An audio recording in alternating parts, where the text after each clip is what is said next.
Okay, good afternoon, everyone. Can I have you take your seats? Philippe, can we get the mic on?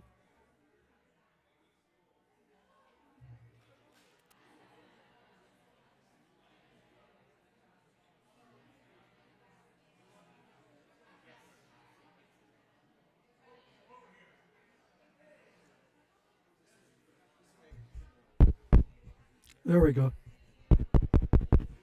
All right, can you hear me now? Okay. Nancy, you got to hold your mouth close to this mic. Welcome, everyone. My name's Ed Selich, President of Speak Up Newport. Welcome to our April program. We've got an exciting program for you this afternoon. First off, before we get started, I give a shout out to the Bungalow for providing us all the food out there. Jim Walker, be sure and patronize the Bungalow. They really help support Speak Up Newport by providing the food for us every month. So we've got a great program this afternoon. It's on our general plan, and we have the chair of our general plan committee, Nancy Gardner, here to give a presentation. And we're going to do something a little bit different this time. We're going to have our regular program. She'll do a presentation. We'll have questions and answers, and then we'll close the program. And she's going to do a little workshop, and there's some charts on the side of the wall, and she'll explain how all that works. So it'll be a little chance to have a little bit of interaction and a little bit of input from you into our general plan effort. So let me tell you a little bit about Nancy. Probably all of you know everything I'm going to say. I asked Nancy for a biography, and usually I get pages and pages that I have to edit down, and this is what she sent me. Anyway, Nancy was born and raised in Newport Beach. She graduated from Newport Harbor High. She did undergraduate work at both UCLA and USC, trying to make everybody in town happy. And she got a BA from USC. She has an MA from UCI. She's a former city council member, mayor, as well as Citizen of the Year. She was co-chair of the 2006 General Plan Advisory Committee that produced the city's current general plan. And she co-founded the Newport chapter of the Surfrider Foundation and went on to serve as president of the national board. She is currently chair of the General Plan Update Steering Committee, as well as president of the Orange Coast River Park Conservancy. And with that, I give you Nancy Gardner.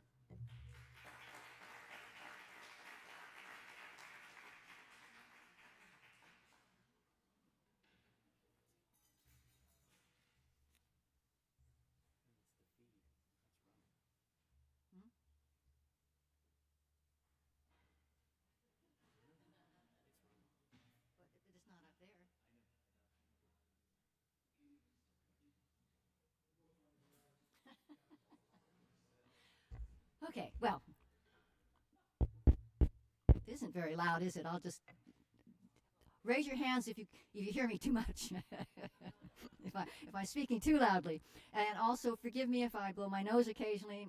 Hay fever, it's that time of year.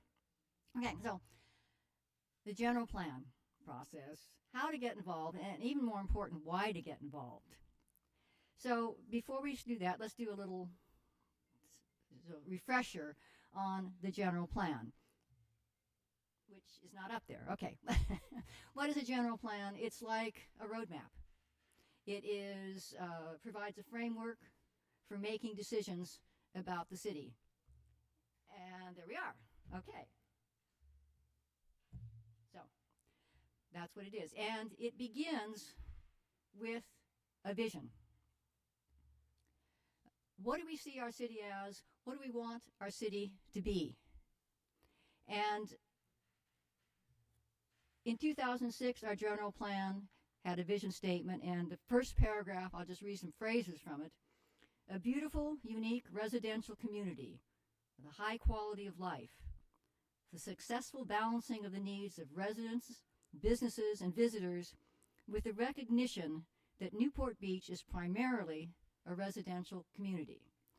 That felt a very important message, particularly that last line at that particular time. So that was the vision.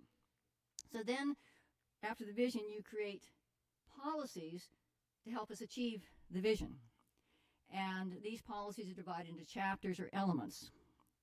And the elements pretty self-explanatory just from their names. You have housing and land use, which work hand in hand. Recreation, we're a really active community, so all the policies that help us enjoy ourselves outdoors and in. The harbor and the bay. Natural resources, our open space, marine protected areas. Noise, we're always concerned about the airport, but just the daily noise. How quiet a city do we want? Well, we have policies that talk about that.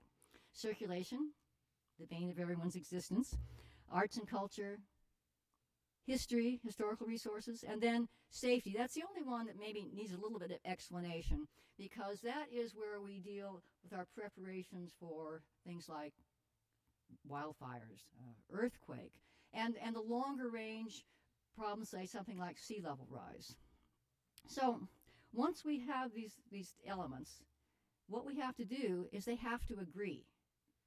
So if you have a housing element saying parcel A is houses, and natural resources saying parcel A is open space, you got to make up your mind. They cannot disagree.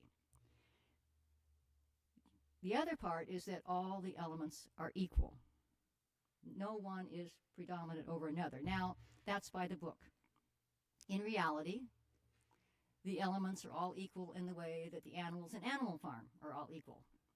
Some are more equal than others. And I'm sure even the most ardent art buffs would not be surprised if their fellow residents were more concerned about where the houses go than where the art goes. Doesn't mean they don't appreciate art, but that's where their concerns are.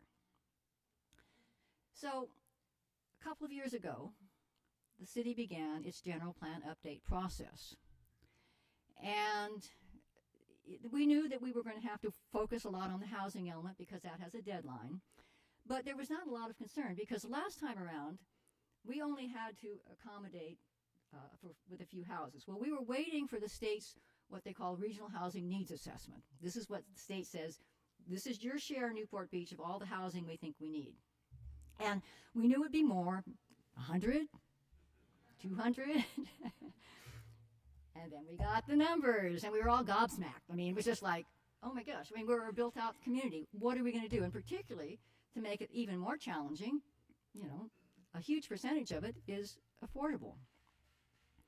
So the council did a really sensible thing. They put the city on two simultaneous paths. The first path was particularly to staff and said, get us out of this. Can we challenge the mandate? Can we challenge the way the numbers were calculated? Can we get the numbers down? At the same time, they said, we are going to create a housing element based on the state numbers. And you think, well, why? Why not just wait and see? Well, because I think there was not a lot of optimism about maybe the outcome. And they didn't want to spend months and months and months pursuing these different paths only to find dead ends, and then having in a very short period to put together this challenging housing element. So they appointed a housing element update committee, 9 residents, chaired by Larry Tucker, and they said, figure it out. So the committee had one advantage. There had been some workshops once the RHNA numbers had come out. And so they had an idea of what the people who at least attended the workshops, what they felt were areas where it should be. Not next to me. Yeah, right. That was immediate reaction. Not in my neighborhood, someplace else. But they found certain areas that everyone agreed on. And so then they went out and looked at the rest of the city as well. I mean, this committee put in the hard yards, and they looked at everything. And they also looked at areas that weren't traditionally residential. Remember, we're getting into COVID. We're seeing the changes. Are they permanent? We don't know, but challenges to people with office space, maybe they're going to be used differently. So they thought, well, maybe some of those areas might be housing. Well, you can't just go to the state and say, okay, those 5,000 houses, well, we could put some over here and some over there, and, guys, right? Well, no, they want specifics. So they went and actually talked to dozens of property owners and said, would you be interested in the option? And they got some positive responses. So then they put those together, and they made sort of a map of where certain higher density areas would be. And these are the ones that they selected. Now, a couple of things to remember. One is the city is required to plan for these units. The city's not required to build them. The city doesn't have to go out and get on a bandwagon and say, hey, come on, all you developers, do it. I mean, we just have to plan for it. And the other thing is, if you really, as far as detail, I'm not going to go into a lot of detail tonight, but if you want the detail, it's really easy to find. You just go to the city's website, type in housing element, and you can look at any of those areas, and there'll be telling you what kind of housing are suggested for that area. So this was presented to council. Council approved it, and it was sent, the housing element was sent to the state, which promptly rejected it, which is no comment on the work that was done by the committee. This is the way things are. Ed, you were on council longer than I was, so you may have an exception here, but I do not remember, in my 8 years on council, one instance where we prepared a plan for a federal or state agency, and the agency went, oh, just what we were looking for. It was always, no, do it again. So there's always argy-bargy back and forth, and this was the case. But eventually, we got it worked out, so we have a certified housing element. Now, what that means is this is pretty much set in stone. It's certified. We don't get to mess around with it now. If we come up with a really cool idea for something else, well, if it conflicts with the housing element, then we are going to have to jettison that. And at the same time that the housing element was certified, the council approved the circulation element. So I know at least some of you are going, okay, housing and circulation, the two things that I'm really most concerned about, are already decided why should I ever get involved. Because this makes all the other elements that much more important. It's in these other elements where we're going to make our lemonade. It's where we soften the edges of this challenge and we put the Newport stamp on it and we retain the character and the things that we love about this city. We need to face the, I mean, it'd be easy to just go, okay, state, I don't like it, I'm not going to pay any attention to it. I mean, you can do that. But isn't it, we should face this challenge and make the opportunities we can of it. Opportunities. So, what? Did I do something wrong? Oh, okay. So, at the area, the airport, everybody was in agreement. Where are you going to put houses? Well, the airport. Yeah, put it out there. And we could just do that. You just say to the builders, okay, airport. But what an opportunity. What if we created a brand new village? It wouldn't be Balboa Island. It wouldn't be Crone Del Mar. It would be higher density. It would be younger. Maybe it'd have a hip, cool vibe. I mean, it could be a really interesting addition to the city with, a specific plan. So the whole area was really thought out a bit. Opportunity. New parks. We probably won't get another Bonita Canyon with lots of playing fields. But these are going to be developed, and when you have development going on, you have opportunities. Think of, and we can be creative, think of the High Line in New York, or Salesforce Park in San Francisco. I mean, who would have thought of those, really? I mean, that was really creative, and yet they're so popular and so widely used. I think I almost created space out of nothing. Green linkage. Got a development going here.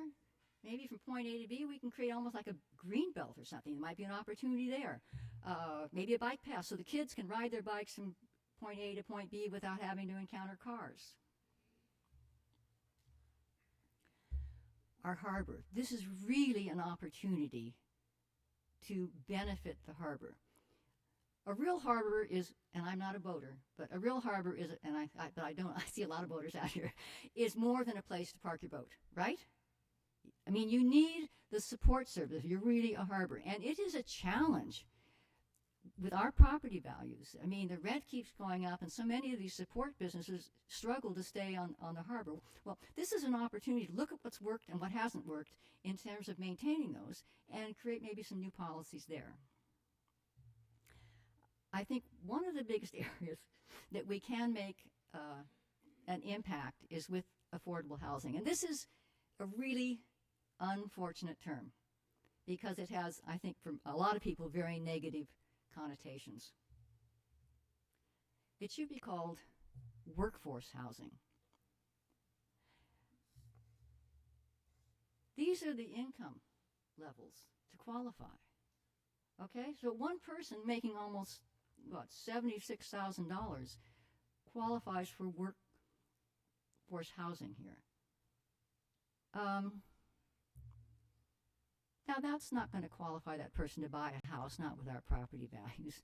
But that's also not someone sitting on the couch all day watching TV and waiting for manna to fall from heaven. This is someone working a job. This is, if you go to the city's website and you look at the salaries, because they listen by position, not by name, but you'll see a number of our city employees are in that level. You go to the school district's website, the same, particularly younger teachers qualify. So there are a lot of people in here that would qualify this that are working here, making our lives better. What if they could live here and not have to drive in? Might be an advantage. Now, I think that there's an opportunity to look a little bit inland to UCI and see what they did. You know, a couple of decades ago, young school wants to be a top-tier institute. How do you get to be a top-tier institute?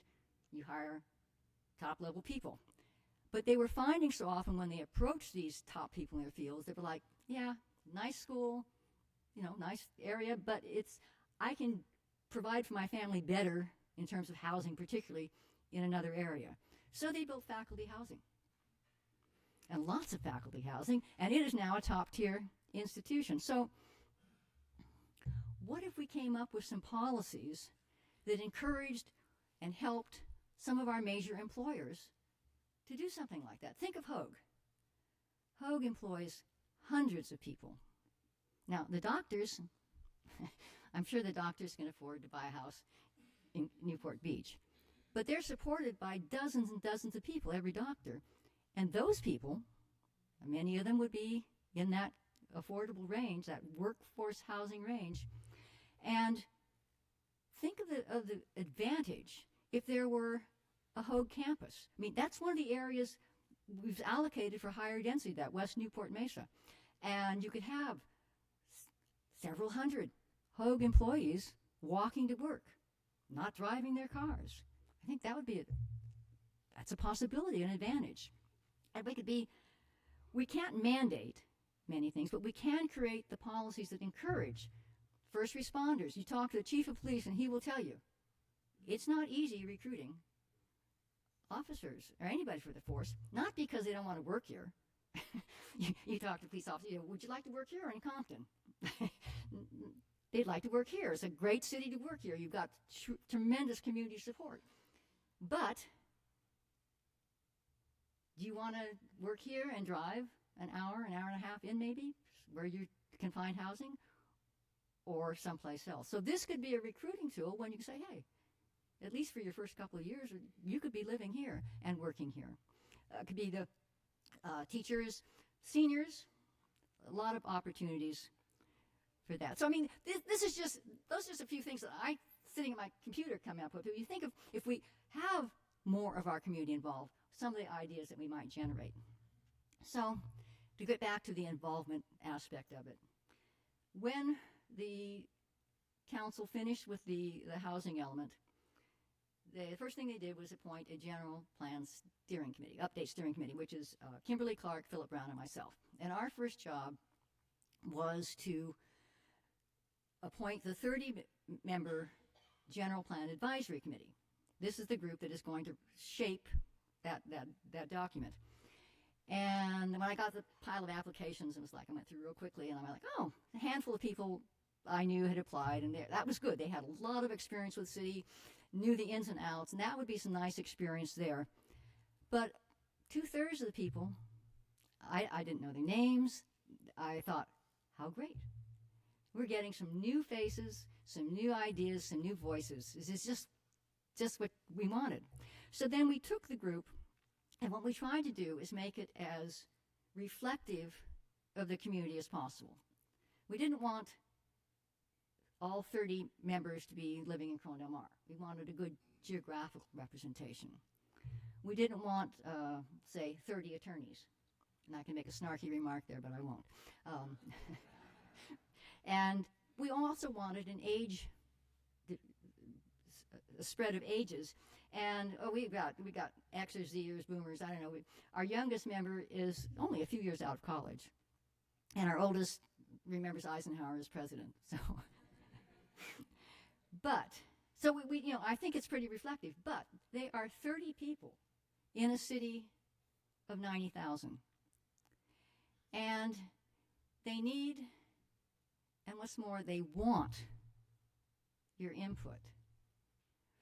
In November of 24, the city will be voting on the land use element.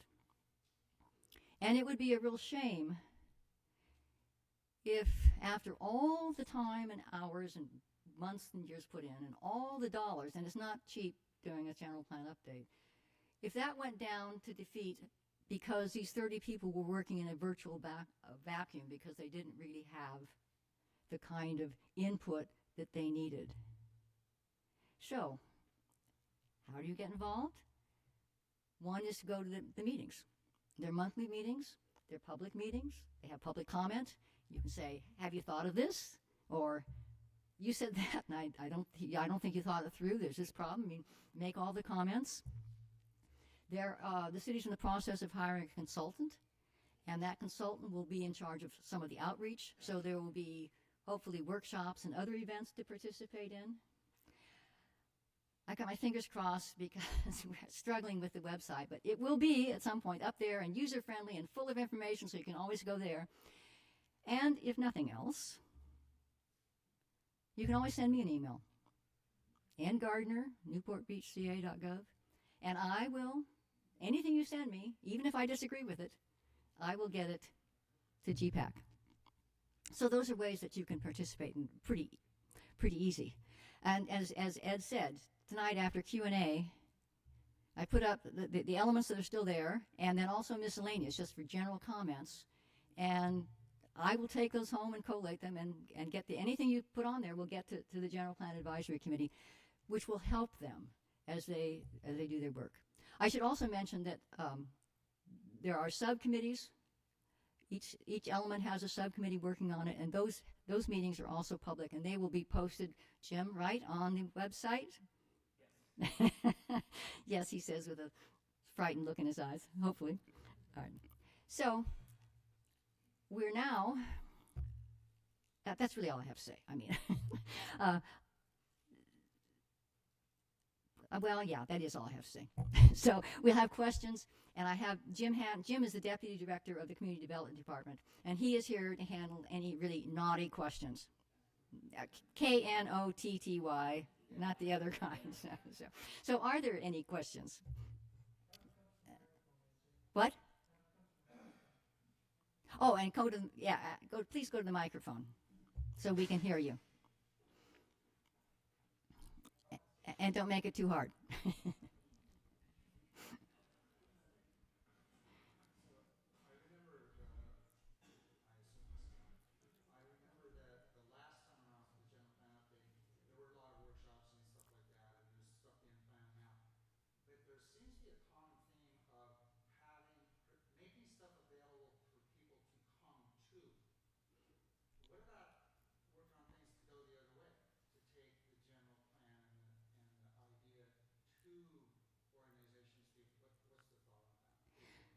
We had a lot of discussion of the General Plan Update Steering Committee reviewed the response to the request for proposal for the consultant.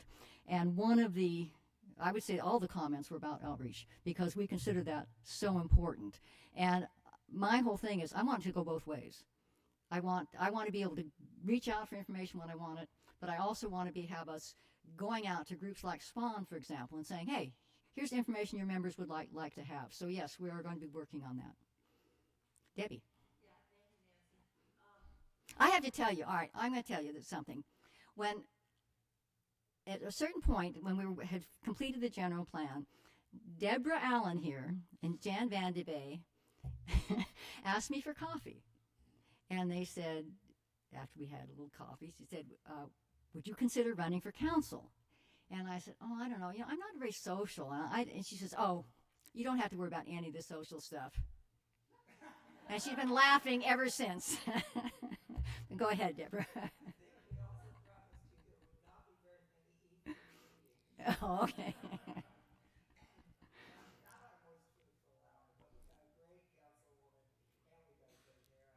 Oh, thank you.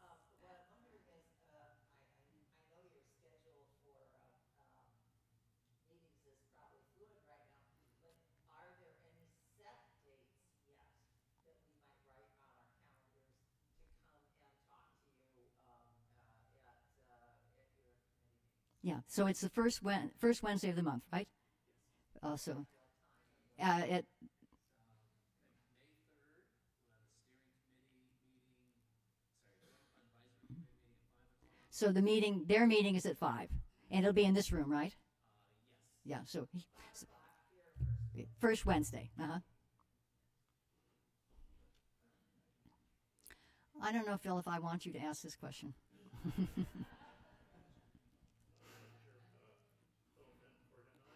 Did ask this question on the preview questions, which were put forth by son-in-law Salute and others for putting that together.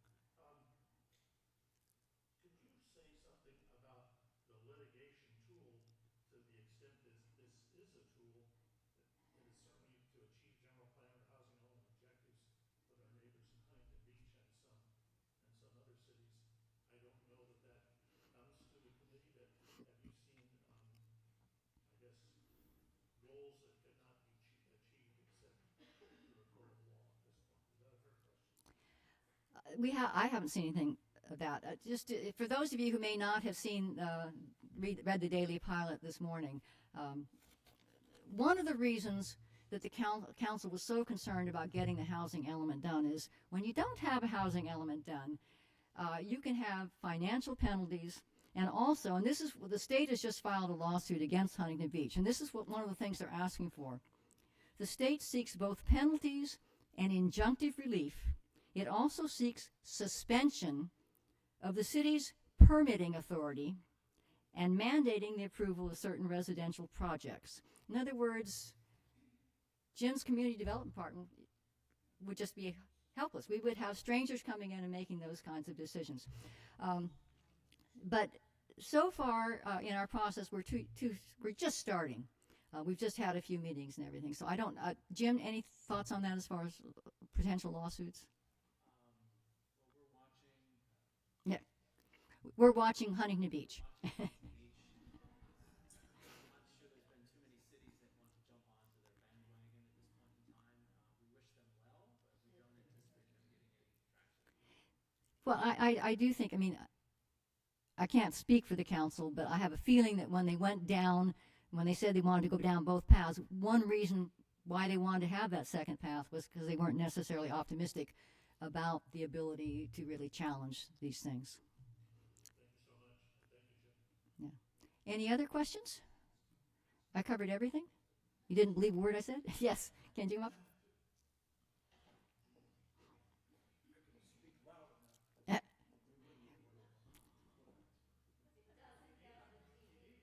Nancy, thank you for what you do. What's the end then? Do we have, begin with the end in mind. What sort of a schedule did we have? We were here maybe 2 years ago Right. when we first heard about this. And I'm just curious. Yeah. How far and how much compromise opportunity is in the process without going to litigation? Do we know? Is this, I mean, do we start to live in a communistic state that starts in Sacramento? Well, as I say, I think that's why we have these opportunities and we need to really look for them and take advantage of them. But as far as the process, we are not very far along because we all stopped because of when we got the arena numbers and did the housing element. We will know that we will have the land use element completed in time for the November 24 election. As the others, they're not a timeline. So we can be working on those. We can take more time if we need to. And it would just as the committees feel they have the policies, and we'll review them, and obviously we'll be touching base with council because council makes the final decisions on all this. We only recommend. That will be a time process. Some things may take no time. I know Pam, for example, will be very interested in the arts and culture element, and Curtis here is going to be looking at safety very closely because he's really interested in sea level rise. So I'm hoping that if you have a particular passion, whether it's art or history or just you can't stand noise, that you will get involved, if only, as I say, if only an email. Hey, consider this.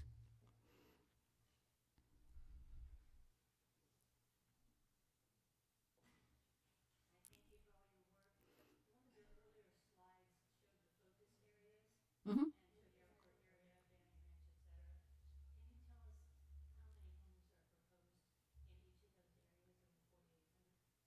Do you have that, Jim? I don't have specific numbers.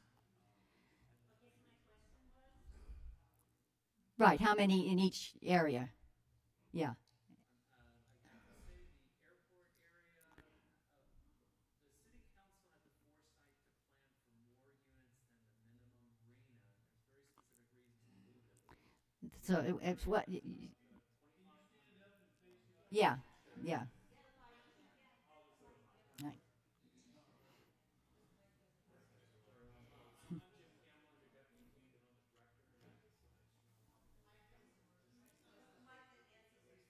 Yeah, come on up here. I'll share. I'm sorry about that. Many of you know me. My name is Jim Campbell. I'm the Deputy Community Development Director for the City of Newport, and I did work a fair amount on the housing element.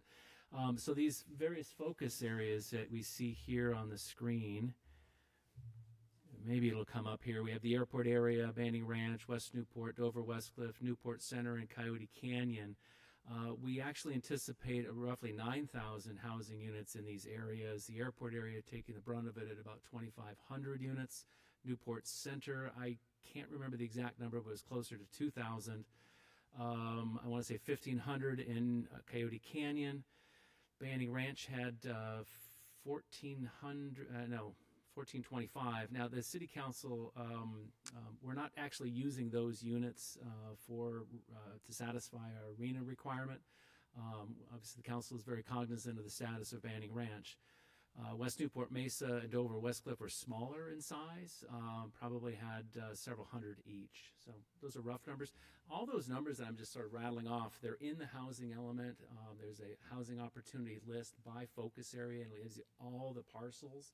There's maps that show specifically which ones, parcel numbers, addresses, unit yields, and the sum totals are all there. So bear with me on that. I'm sorry I didn't know the numbers off the top of my head, but those are rough numbers. Yeah. Any other questions?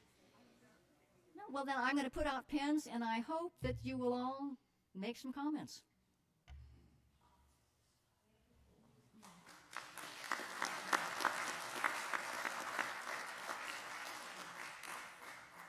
Okay, thank you, Nancy. So that concludes the formal part of our presentation. Come back next month, May the 10th, for our next program, and we'll see you all then. And Nancy's going to conduct a little workshop here, so those of you that want to participate, stick around and be an opportunity to give some input into our general plan. So with that, we'll see you next month.